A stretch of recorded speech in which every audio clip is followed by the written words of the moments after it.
ಪ್ರೀತಿಯ ವಿದ್ಯಾರ್ಥಿಗಳೇ, ಇವತ್ತು ನಾವು ಸಿರಿಗನ್ನಡ 10ನೇ ತರಗತಿ ಪಠ್ಯಪುಸ್ತಕದಿಂದ ವೀರಲವ ಅನ್ನುವ ಪದ್ಯಭಾಗದ ಪ್ರಶ್ನೋತ್ತರಗಳನ್ನು ನೋಡೋಣ. ಮೊದಲನೇದಾಗಿ ಪ್ರಶ್ನೆಗಳಿಗೆ ಒಂದು ವಾಕ್ಯದಲ್ಲಿ ಉತ್ತರಿಸಿ. ಮೊದಲನೆಯ ಪ್ರಶ್ನೆ, ಜೈಮಿನಿ ಭಾರತ ಕಾವ್ಯವನ್ನು ಬರೆದ ಕವಿ ಯಾರು? ಉತ್ತರ, ಜೈಮಿನಿ ಭಾರತ ಕಾವ್ಯವನ್ನು ಬರೆದ ಕವಿ ಲಕ್ಷ್ಮೀಶ. ಎರಡನೆಯ ಪ್ರಶ್ನೆ, ಯಜ್ಞಾಶ್ವವನ್ನು ಕಟ್ಟಿದವರು ಯಾರು? ಉತ್ತರ, ಯಜ್ಞಾಶ್ವವನ್ನು ಕಟ್ಟಿದವನು ಜಾನಕಿಯ ಮಗನಾದ ವೀರಲವ. ಮೂರನೆಯ ಪ್ರಶ್ನೆ, ಕುದುರೆಯನ್ನು ಲವನು ಯಾವುದರಿಂದ ಕಟ್ಟಿದನು?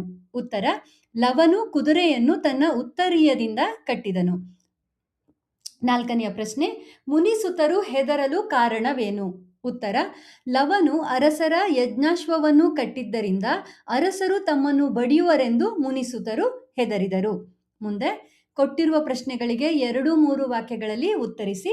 ಮೊದಲನೆಯ ಪ್ರಶ್ನೆ, ವಾಲ್ಮೀಕಿ ಆಶ್ರಮಕ್ಕೆ ಯಜ್ಞಾಶ್ವವು ಬಂದ ಬಗೆಯನ್ನು ವಿವರಿಸಿ.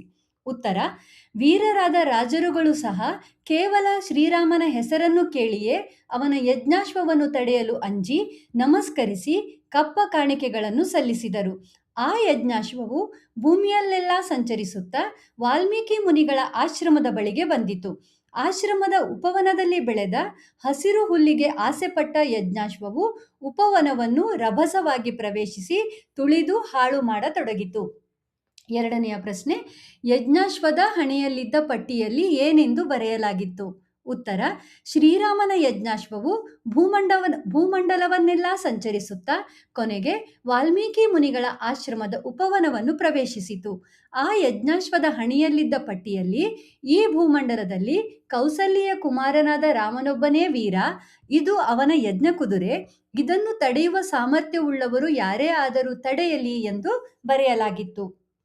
ಮೂರನೆಯ ಪ್ರಶ್ನೆ, ಕುದುರೆಯನ್ನು ಕಟ್ಟುವ ವಿಚಾರದಲ್ಲಿ ಮುನಿಸುತರಿಗೂ ಲವನಿಗೂ ನಡೆದ ಸಂವಾದವನ್ನು ಬರೆಯಿರಿ.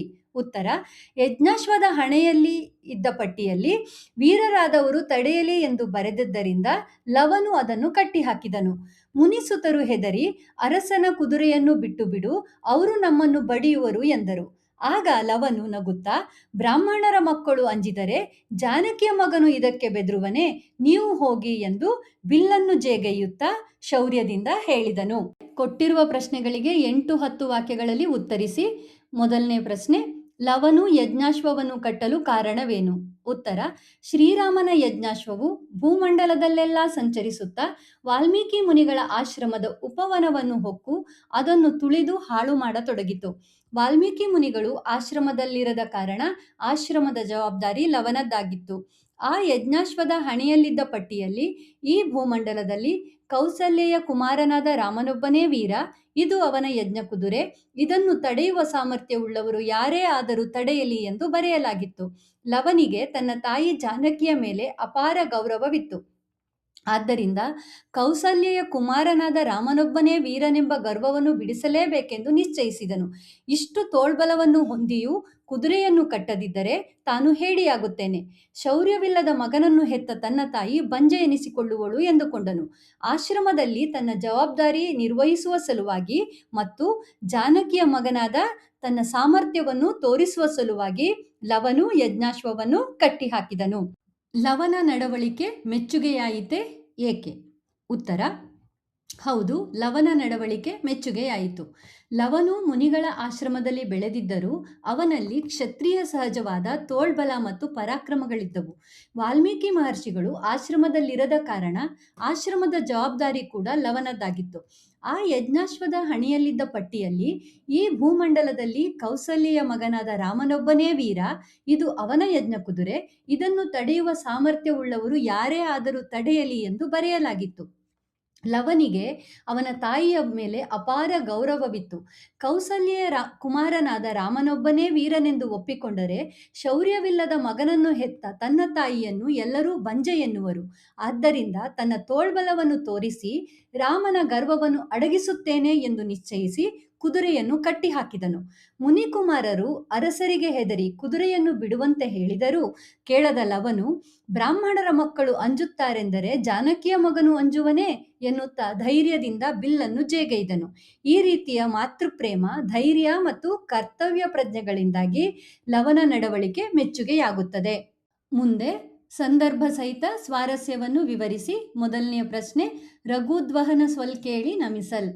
ಈ ವಾಕ್ಯವನ್ನು ದೇವುಡು ನರಸಿಂಹಶಾಸ್ತ್ರಿ ಮತ್ತು ಬಿ ಶಿವಮೂರ್ತಿ ಶಾಸ್ತ್ರಿ ಇವರು ಸಂಪಾದಿಸಿದ ಲಕ್ಷ್ಮೀಶನ ಜೈಮಿನಿ ಭಾರತ ಕೃತಿಯಿಂದ ಆಯ್ದ ವೀರಲವ ಎಂಬ ಪದ್ಯಭಾಗದಿಂದ ಆರಿಸಲಾಗಿದೆ. ಶ್ರೀರಾಮನ ಯಜ್ಞಾಶ್ವಕ್ಕೆ ರಾಜರುಗಳಿಂದ ದೊರೆತ ಗೌರವವನ್ನು ಕುರಿತು ವರ್ಣಿಸುವಾಗ ಕವಿಯು ಈ ಮಾತನ್ನು ಹೇಳುತ್ತಾನೆ. ಶ್ರೀರಾಮನ ಅಶ್ವಮೇಧದ ಕುದುರೆಯು ಭೂಮಂಡಲದಲ್ಲಿ ಸಂಚರಿಸುವಾಗ ಯಾವ ರಾಜರೂ ಅದನ್ನು ಕಟ್ಟುವ ಧೈರ್ಯ ಮಾಡಲಿಲ್ಲ.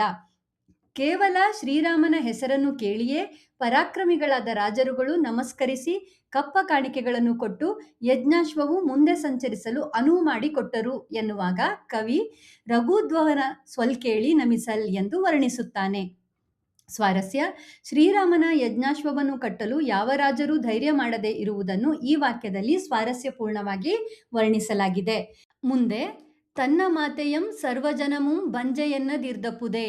ಈ ವಾಕ್ಯವನ್ನು ದೇವುಡು ನರಸಿಂಹಶಾಸ್ತ್ರಿ ಮತ್ತು ಬಿ ಶಿವಮೂರ್ತಿ ಶಾಸ್ತ್ರಿ ಇವರು ಸಂಪಾದಿಸಿದ ಲಕ್ಷ್ಮೀಶನ ಜೈಮಿನಿ ಭಾರತ ಕಾವ್ಯದಿಂದ ಆಯ್ದ ವೀರಲವ ಎಂಬ ಪದ್ಯಭಾಗದಿಂದ ಆರಿಸಲಾಗಿದೆ.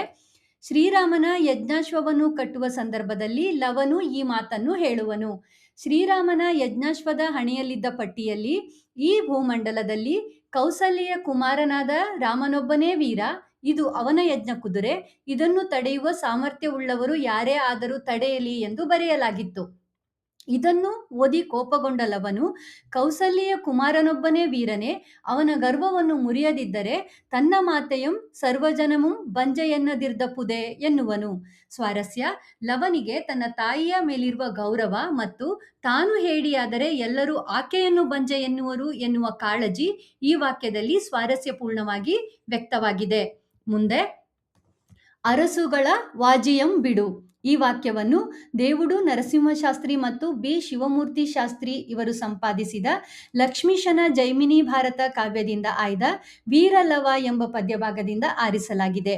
ಲವನು ಶ್ರೀರಾಮನ ಯಜ್ಞಾಶ್ವವನ್ನು ಕಟ್ಟಿಹಾಕಿದ ಸಂದರ್ಭದಲ್ಲಿ ಆಶ್ರಮದ ಮುನಿಕುಮಾರರು ಈ ಮಾತನ್ನು ಹೇಳಿದರು.